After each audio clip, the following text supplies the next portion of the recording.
So let's make a TensorflowLite model that's even easier than the Hello World done by TensorFlow. A while back, I made a bunch of TensorFlow.js, that's JavaScript TensorFlow examples. And one of the ones I like the best with high school kids is the xOr example. And the xOr example is basically taking two inputs. If they're both 0, it outputs 0. If one of them is a 1, it outputs 1.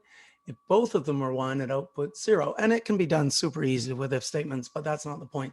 The point is training a model. And in here, it shows how to train it in JavaScript. Well, what I'm going to do is load that up. Here's my GitHub site about the Portenta. And here's the xOr version of it that would go on a microcontroller instead of in JavaScript. Now, what I've done, unlike TensorflowLite, is I've put everything in one file. And your initial thought about that is, it's so much better when you're using tabs. But it's actually really hard. I need a library to make this easy for use. So it's much easier just to throw it in all in one file. Now at the moment I'm on, let's see, it's breathing green. I'm on the core and I'm on the correct port. So let's just run this and see if it works first. So it compiled, it's on the M7 core, looks like it's in the right port. So serial monitor, and let's see what's happening here. So if the input is 1 and the other input is 0, it's close to 1. If they're both 1, it's close to 0. If they're both 0, it's close to 0. If one of them's a 1, it's close to 1. And I think the light's going on when it's close to 1. Let's see. These are close to 0. There we go. 0.9 if one of them, and the light goes on. Okay, so that's proving it's working. Let's go through the actual code. And this bit here, you could have an include model.h, which just has this whole thing copied into a tab. You go new tab, call it model.h, delete that, and get rid of all this stuff, because this does kind of just get in the way a little bit. Okay, so it calls Arduino, calls TensorflowLite. It calls a bunch of TensorflowLite includes. A couple of these are commented out because they're for more advanced things. And then this is the important part, which is different for each board. I have it working for the M7 core, the Portenta, and the M4 core, which is slightly different. This is the old embed Nano 33 BLE. I'm thinking the new one, it's going to be up here. This is for, I have no idea what that one's for. This one's for the Chow. I really like those boards.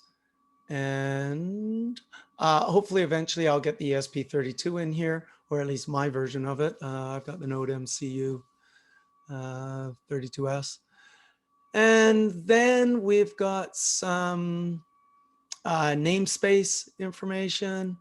And then what I've got is where I'm simplifying and making it look more like a TensorflowJS model. So I'm setting up a model setup there and a model prediction. And those, if you've used any Keras or TensorFlow stuff, that's probably reasonably normal. So now we get into the maker part where it looks more like what you would expect on an Arduino. I'm setting my LED to be LED built in. It's the number of inputs and number of outputs. Couple of just minor things there, pin mode. Here we go. We're model setting up with model TF-Lite. That is this whole thing, model TF-Lite. So that is the model that might be, could be in a model.h include. So look how the program is just, it's setting up the model. That's all that's happening there. And then we're creating two random numbers. We're setting up an input with those two random numbers. So this is coming up with the 1 or the 0.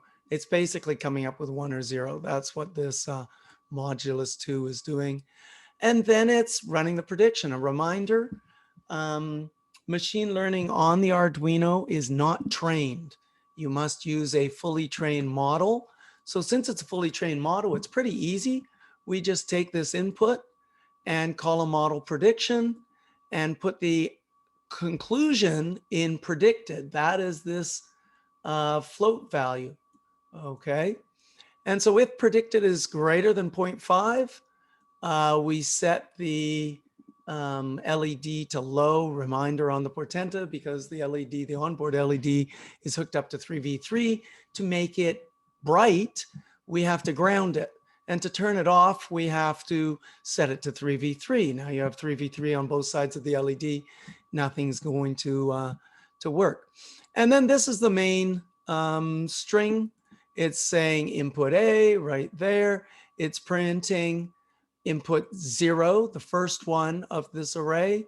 Input B, it's printing input 1, the second one of the array. And then it's writing predicted. There's the predicted. And then it's doing string predicted. That's the value that was outputted. And this 6 just means 6 decimal places. 1, 2, 3, 4, 5, 6. End of the program. Makes it quite simple. I've got a delay there so that it's not going super fast. Okay, I think that's pretty much it.